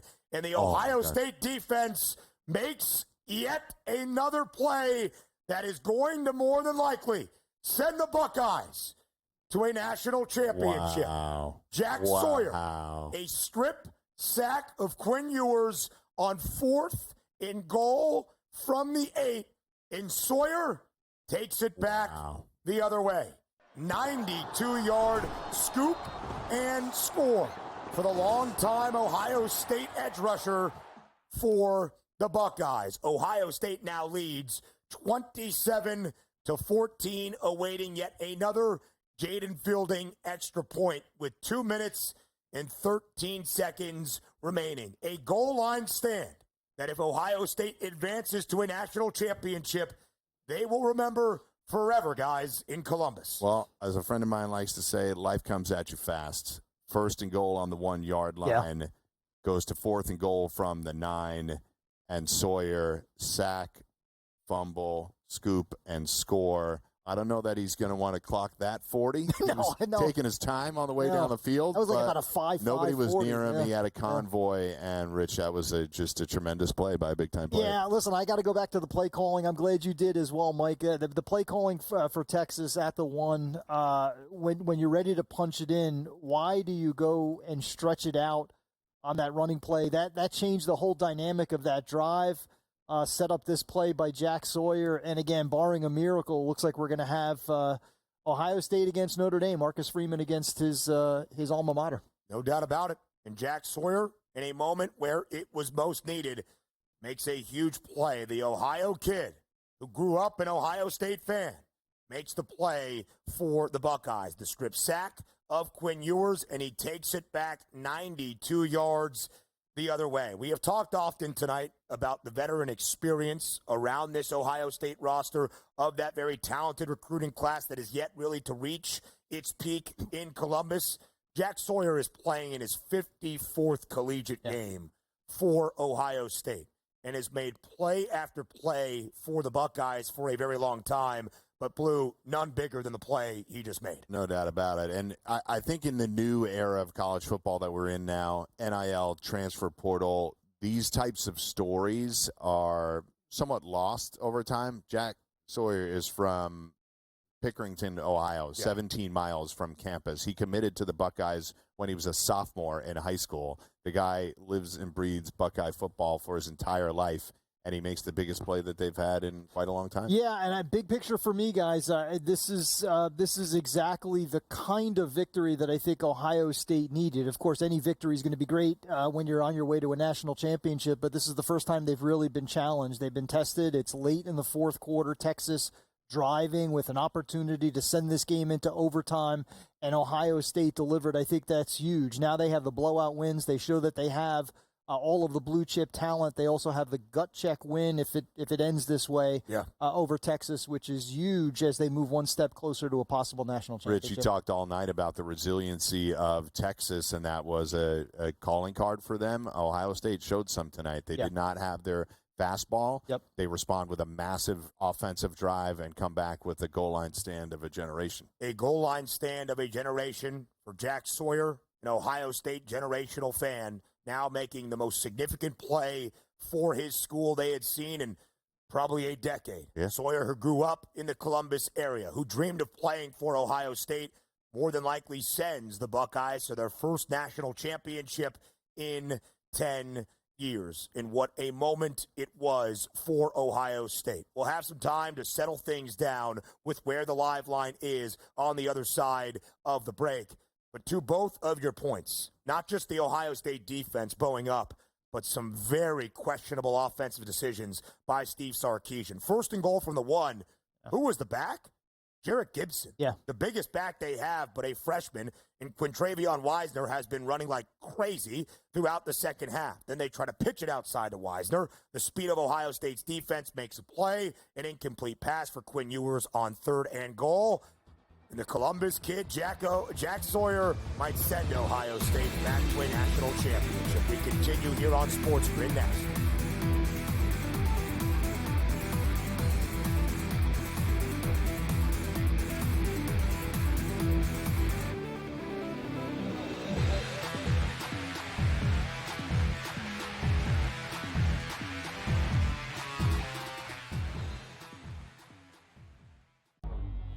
Two guys that can do it all. Too much electricity this morning. This is a good time. We're having a lot of fun. I had to do a triple take. Ka-ching! Why? Because of parity. I didn't mean to offend. Yeah, it's not going to happen. Load management is a dirty word. Let him rip. You know what? Circumstances provide the results. What? How do you do this once? Oh, Donnie, you got such a good show there. A network that is booming. The Early Line, only on SportsGrid. Anyone that's been to a sporting event, the atmosphere before a game, I think Game Time Decisions has that same exact atmosphere. This is our arena.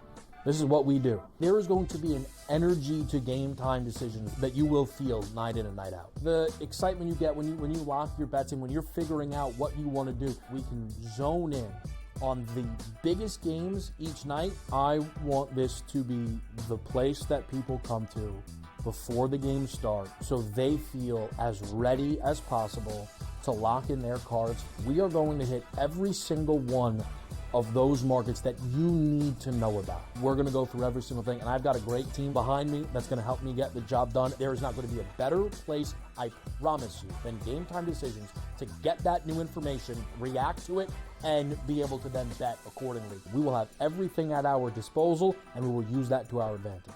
I'm Kevin Walsh. Tune into Game Time Decisions from 6 to 8 p.m. Eastern on SportsGrid. Wild Card Weekend kicks off with Pro Football today at 10 a.m. And you know SportsGrid will have you covered the entire way. Join in-game live during the Chargers and Texans matchup at 4 p.m. for in-game betting opportunities. And right after, the Steelers and Ravens continue their historical division rivalry. Taking a look at some in-game betting opportunities in terms of the prop market. Don't miss a second, only on SportsGrid.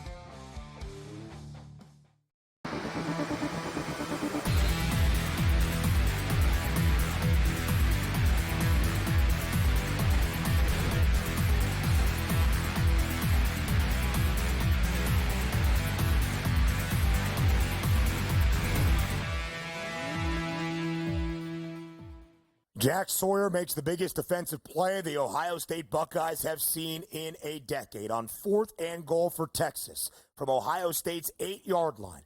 With the Longhorns down by a touchdown, trying to even up the score late in the 4th quarter, Quinn Ewers is strip sacked by Jack Sawyer, who has the pigskin bounce into his gut, and he takes it 92 yards the other way to the house to give Ohio State a 28-14 lead and just about 2 minutes away from a berth once more in a national championship game. We have talked about Jack Sawyer, a guy that grew up about 20 miles away from Ohio State's campus, who committed to The Ohio State University in February of 2019 as a sophomore in high school. The lifetime Buckeyes fan now more than likely sends the Buckeyes back to a national championship. But we are not quite done at the 2-minute timeout in Dallas, Texas at the Cotton Bowl. The Longhorns do trail 28-14 with 2 minutes remaining. Our live line, unsurprisingly, is 13.5 in favor of the Buckeyes with heavy juice. If you want to back Ohio State, currently covering this number at minus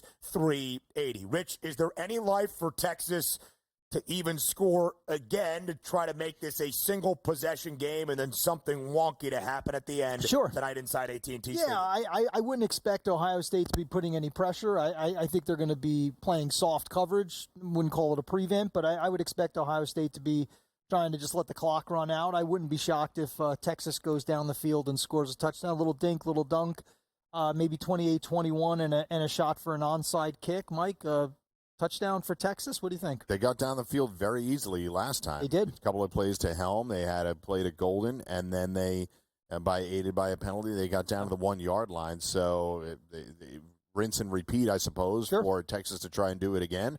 I don't give them much of a chance. They have only scored 14 points in the first 58 minutes, but that's why we started predicting things with 29 seconds left in the first half. Let's not do it here with 1:53. But obviously we're in 4-down territory, so they had a couple of shots here to try to get 4 yards. 3rd and 4 for Texas with 1:53 remaining here in regulation at the Cotton Bowl. Jack Sawyer still providing pressure on Quinn Ewers after he got his gas and his lungs on the sideline. Jim Knowles' defense has pitched a masterful performance tonight. Texas did score in the 3rd quarter, but as of this moment has been stifled, blanked in the 4th and final. Does Quinn Ewers have one last play? He does. In fact, he does, but to the Ohio State defense. The Ohio State defense is going to send the Buckeyes to a national championship game, as Caleb Downs has just intercepted Quinn Ewers with 1:44 remaining. Quinn Ewers trying to force the football down the field. Rich, you can understand why, down by 2 touchdowns, under 2 minutes remaining. But the Ohio State defense will remember these last 2.5 minutes for as long as the Buckeyes are playing football in Columbus. Hey, listen, great teams win fourth quarters. That's what this came down to. And the defense obviously stood tall. This pick by Caleb Downs, Jack Sawyer, that play will be lived forever in Columbus. Yeah. But I go back to that offensive drive, too, that 88-yard drive. I mean, they did exactly what they needed to in the fourth quarter. They had to step up offensively. Defensively, Mike, Ohio State did it. Not their greatest effort. You said they didn't have their fastball. I agree, but they found a way to get hitters out, and that's exactly what a team that's now one win away from a national championship does. Yeah, just really impressive. We were talking a lot about Texas's resiliency. Yeah. Ohio State showed it. They've showed resiliency not just in this game tonight, but obviously after a devastating emotional loss to Michigan, coming back, ripping off huge wins against Tennessee and Oregon, and now potentially a 2-touchdown win. Well, in fact, exactly a 2-touchdown win against Texas as they're going into kneel-down mode. I don't think the timeouts mean anything here. What a Texas gauntlet, at this too. point. Tennessee, quality, not elite, but a quality SEC team. Yeah. The one undefeated team in the country, the Big Ten champs, Oregon. And now Texas. Both teams were number one at one point during the I mean, look at those 3 wins to get to this game against Notre Dame. And I love the matchup. I love the coaching matchup. I mean, not to get too far ahead of ourselves, but Notre Dame coaching staff, phenomenal this year. Not just Marcus Freeman, Al Golden, Mike Denbrock, Marty Biaggi, the special teams coach, and then this staff, Chip Kelly, Ryan Day. It's going to be a great coaching matchup. And if we get anything close to what we've seen over the last couple of nights, we're in for a treat at Mercedes-Benz. I think this will be a statement for the 12-team college football playoff, and we'll have some time to talk about that as you see the image on the screen here for the broadcast as well. Jack Sawyer jumping into the arms of Ryan Day. What a partnership they have had over their time together in Columbus. And with that final kneel down, Ohio State beats Texas in the Cotton Bowl. Final score, 28-14. The Buckeyes cover as a 5.5-point pregame favorite. A total of 51.5 does stay under. Ohio State will play in its 3rd national championship game in the 11-year history of the college football playoff. Mike Blewitt looking for that first national championship since the very first ever CFP way back in the 2014 season. It is Ohio State and Notre Dame. Exactly 1 week from Monday in Atlanta, Georgia, inside Mercedes-Benz Stadium, where you will be in just over a week in Atlanta, Georgia. Yeah, looking forward to it. Obviously, I wasn't sure exactly what the matchup would be when I was able to connect all the dots on this trip, but I'll be calling from there. I'm sure I'll be on your show, Ben, the early line. I'll be there ready to go. To talk with you and anybody else that needs me to talk to them. But it should be a really fun atmosphere. Notre Dame and Ohio State, very storied, traditional programs with a lot of fans. Maybe some people from other areas of the country don't love that it's going to be a Midwest party, but I'll take joy in it as a college football fan. And I'm not going to have a rooting interest other than the bets I place on my phone either before or when I get there. Yes. Do ratings take a hit Does a part of the country that maybe, loves football but doesn't have a team representing, does SEC country, does Texas, do they kind of tune this one out? I mean, there's a real Midwest feel. There's a lot of overlap between these two programs, coaching staffs, recruiting bases. A lot of kids that are recruited to Ohio State also recruited to Notre Dame. I think it's a fascinating matchup, but I do wonder if some fans you get Chicago's covered, obviously, with this, and you get New York because of Notre Dame. So I think you're going to have something legit. And, the other bigger markets, to your point, in the South, perhaps they don't tune in, but the ratings have been fantastic thus far during the CFP, and I think people will be fascinated by this one on a Monday. And listen, the playoffs in general, and I'd love to hear what you guys think about it. I have absolutely loved the playoffs. For years covering the sport, the postseason has been drab. It's been a couple of good games and a lot of bowl games that are just uninspiring unless you have money on it. And we've had so much fun during this 12-team playoff. I think it's been a success. There's room for improvement. We talked about seeding. But I think it's been fantastic for the fans and for those of us who talk about it. The phrase that I would use is don't let perfection get in the way of progress. Maybe you didn't like everything about this, but we are making progress, and I'm sure changes will be made to make this even better.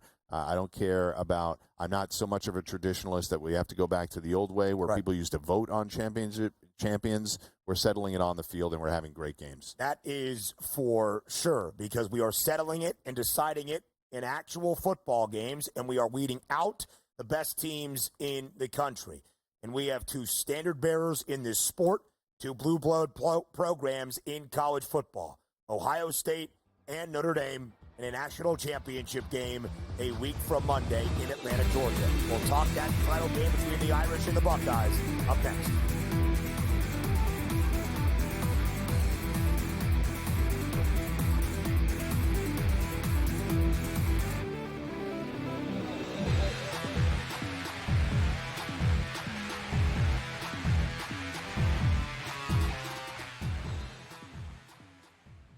So my team didn't win this weekend, but I still did with this app that's taking over the game. Sports Millions Pick'em lets you make quick and easy predictions. Pick your favorite players, go higher or lower, and you can still win big even if your team loses. Plus, the multiplier is insane. With just a few picks, you can win big money.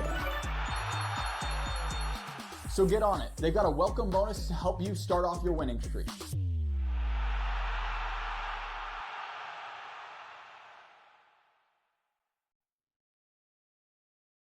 Anyone that's been to a sporting event, the atmosphere before a game, I think Game Time Decisions has that same exact atmosphere. This is our arena.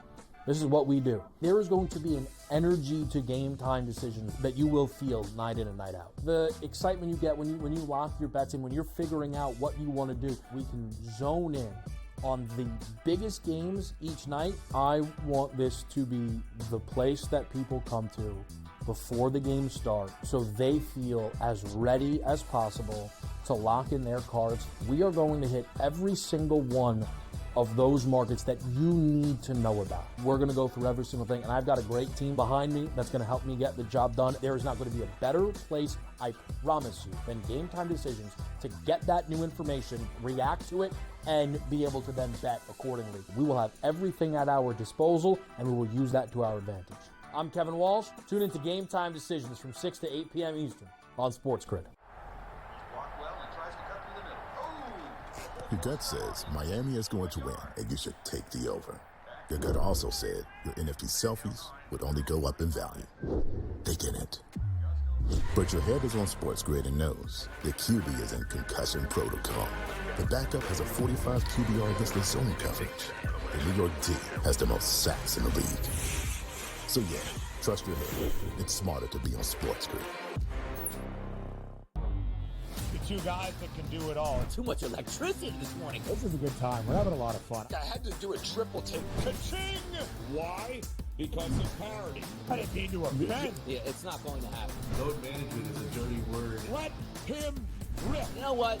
Circumstances provide the results. What? How do you do this one? Oh, Donnie, you got such a good show there. A network that is booming. The Early Line, only on SportsGrid.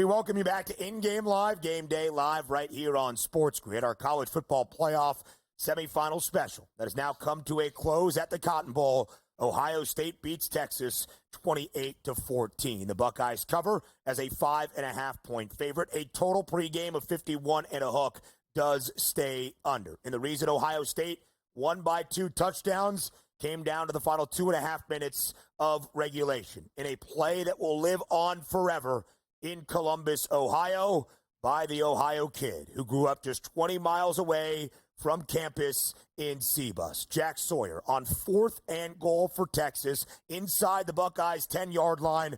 Pressures Quinn Ewers, sacks Quinn Ewers, strips Quinn Ewers, scoops the football and takes it officially 83 yards the other way to the house for a defensive touchdown to give the Buckeyes a 2-touchdown lead and a 28-14 win. Live right here on our desk on SportsGrid. It's Rich Cirminiello, Mike Blewitt, and Ben Stevens. And guys, when we look back on this game, it will be defined by that Buckeyes defense, which has largely been the story this year. Ohio State, the best scoring defense in all the land. In a great game tonight inside AT&T Stadium. Ohio State won the first ever 4-team college football playoff way back in the 2014 campaign. The Buckeyes are now a 9.5-point favorite against Notre Dame, looking to win the first national championship in the first ever 12-team college football playoff, Rich.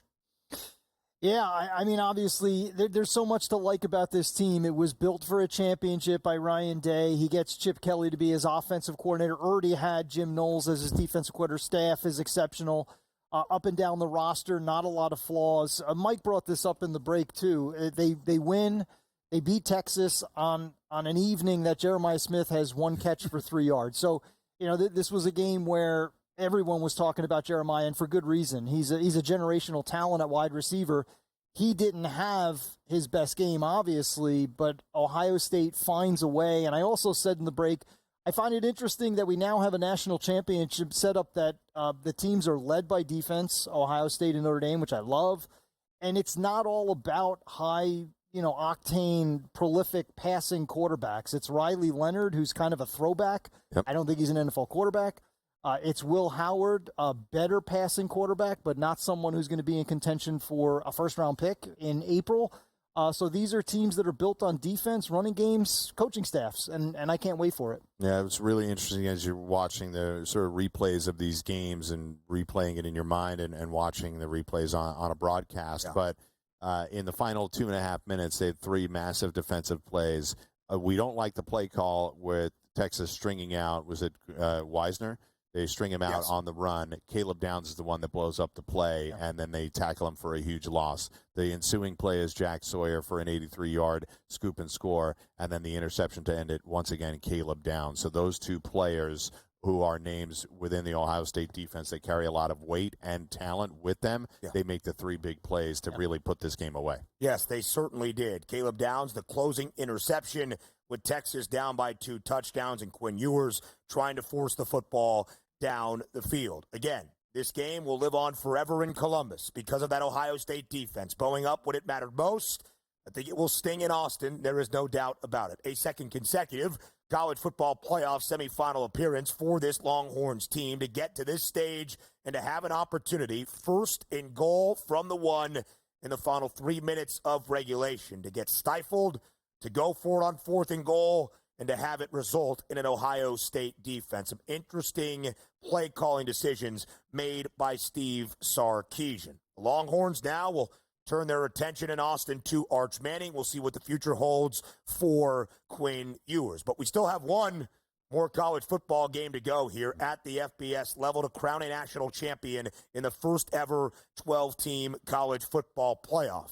Both at-large teams, the 7-seed Notre Dame and the 8-seed Ohio State. The Buckeyes a 9.5-point favorite with a total of 46.5 for the matchup against the Fighting Irish a week from Monday night in Atlanta, Georgia. We had talked a lot about this hypothetical number that is now the actual number for this national championship.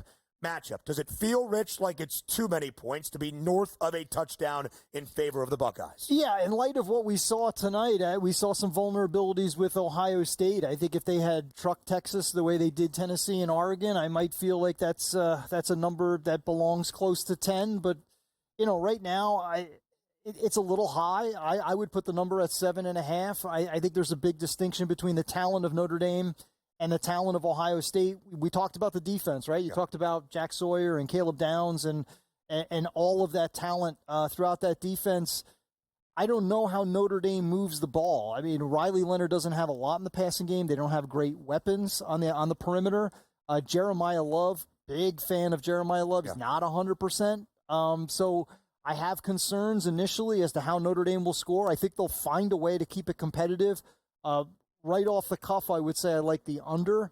I would be inclined to take the points, but I'm going to need more time. I would say the under stands out to me more than anything else. Yeah, I think that's fair. Whenever you have an under at 46.5, it's difficult to back a favorite. So I think it's too many. I'm actually slightly surprised it hasn't come down already based off of that performance that we saw tonight at Notre Dame's last night. I think this line will get tighter. It'll move in Notre Dame's direction. I'm with Rich ultimately, though, because I just don't know. It'll be Notre Dame's plan to run the ball. Yeah. I don't know that they'll be able to do it consistently, whether it's Riley Leonard or Love. Aeneas Williams showed us a lot last night. He's sort of coming out of nowhere to have big plays late in that game last night. But I'm excited for it. I'm excited to be there. I think it's an Ohio State victory, but 9.5 is too many. Yeah, I would agree. I have 2 national championship tickets that I've had since early October on the Buckeyes. And once the college football playoff bracket was released, on Notre Dame. I'm feeling pretty good about this national championship matchup. I do ultimately believe the Buckeyes will be crowned a national champ and stand once again atop the mountain in college football. I do think the Fighting Irish keep it within that margin. Ohio State will look for its first national championship in more than a decade, since the first ever college football playoff. Notre Dame trying to win a national title for the first time since 1988. Plenty of time to get you set for next Monday's national championship game in Atlanta. He's Rich Cirminiello. He's Mike Blewitt. I am Ben Stevens. Thank you for joining us all night long here on In-Game Live Game Day, our CFP semifinal special on SportsGrid. We'll talk to you again soon.